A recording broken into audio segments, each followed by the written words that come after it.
Hi, my name is Gary Brose, and welcome to another episode of Flying Shorts, your business lessons in brief. Today is part 2 of the lazy manager's best techniques for motivating and re-energizing your workforce. Yesterday, or whenever it was that you happened to view that video, we talked about step 1 in the lazy manager's best technique, and that was listening. That was shutting up, remember? Don't talk. Don't interrupt. When the employee comes in to talk to you, let them spew. Let them talk.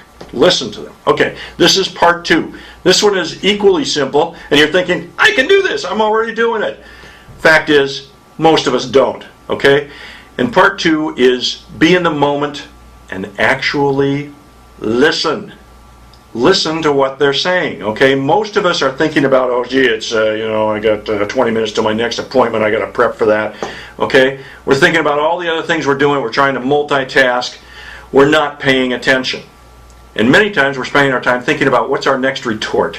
How am I going to put this down? How am I going to tell him that he's wrong and I'm right, okay? Quit doing that.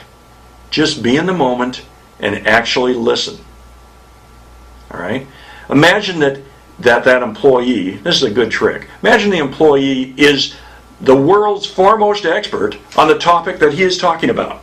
Okay? Wouldn't you listen? Suppose Albert Einstein walked into your office and said, "Hi, I'd like to talk to you about my theory of relativity." Would you say, "Oh no, I already know all about that"?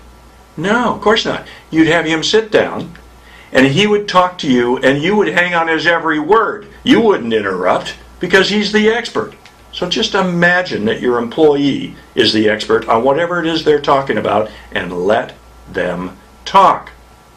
All right? I'm watching a nanny show from years ago. Nanny was a great business mind of our century and still is, I think. Fran Drescher, playing Nanny, right, is talking to the good-looking boss, and they're going back and forth and arguing, and finally the boss says, "Hey, you're not hearing me." And Nanny looks at him and she says, "The opposite of talking is not listening. The opposite of talking is waiting." Wow, very profound.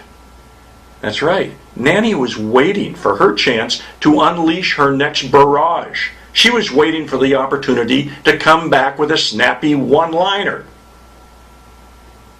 And that's what we do sometimes too. We're formulating our response while they're talking, and we're missing their major points. Here's another good tip on how to really motivate your people by convincing them you're listening. Take notes. Think about it. When was the last time when you talked to somebody who's higher up in the food chain than you are, and they took notes about what you are saying? Oh, let me take a guess. Would it be never? That's right. They don't. It's a huge compliment to the employee. It makes them believe you're really listening to them, and you should be really listening to them. And they walk out of their office much happier, much more satisfied that management was actually listening to their concerns. Okay? And a lot of times you actually learn something too. So, don't be like Nanny. Truly listen, be in the moment. Part 3 coming up. This listening stuff is a long process. My name is Gary Brose. That was your episode of Flying Shorts. And you were a remarkably sparse audience. That was awesome. It was not. Yes, it was. It was not. Very It awesome. was not. Yes, it was. Was not. Don't tell me that. No. Yes, it was very awesome. Was not. Yes, it was. Don't give me that.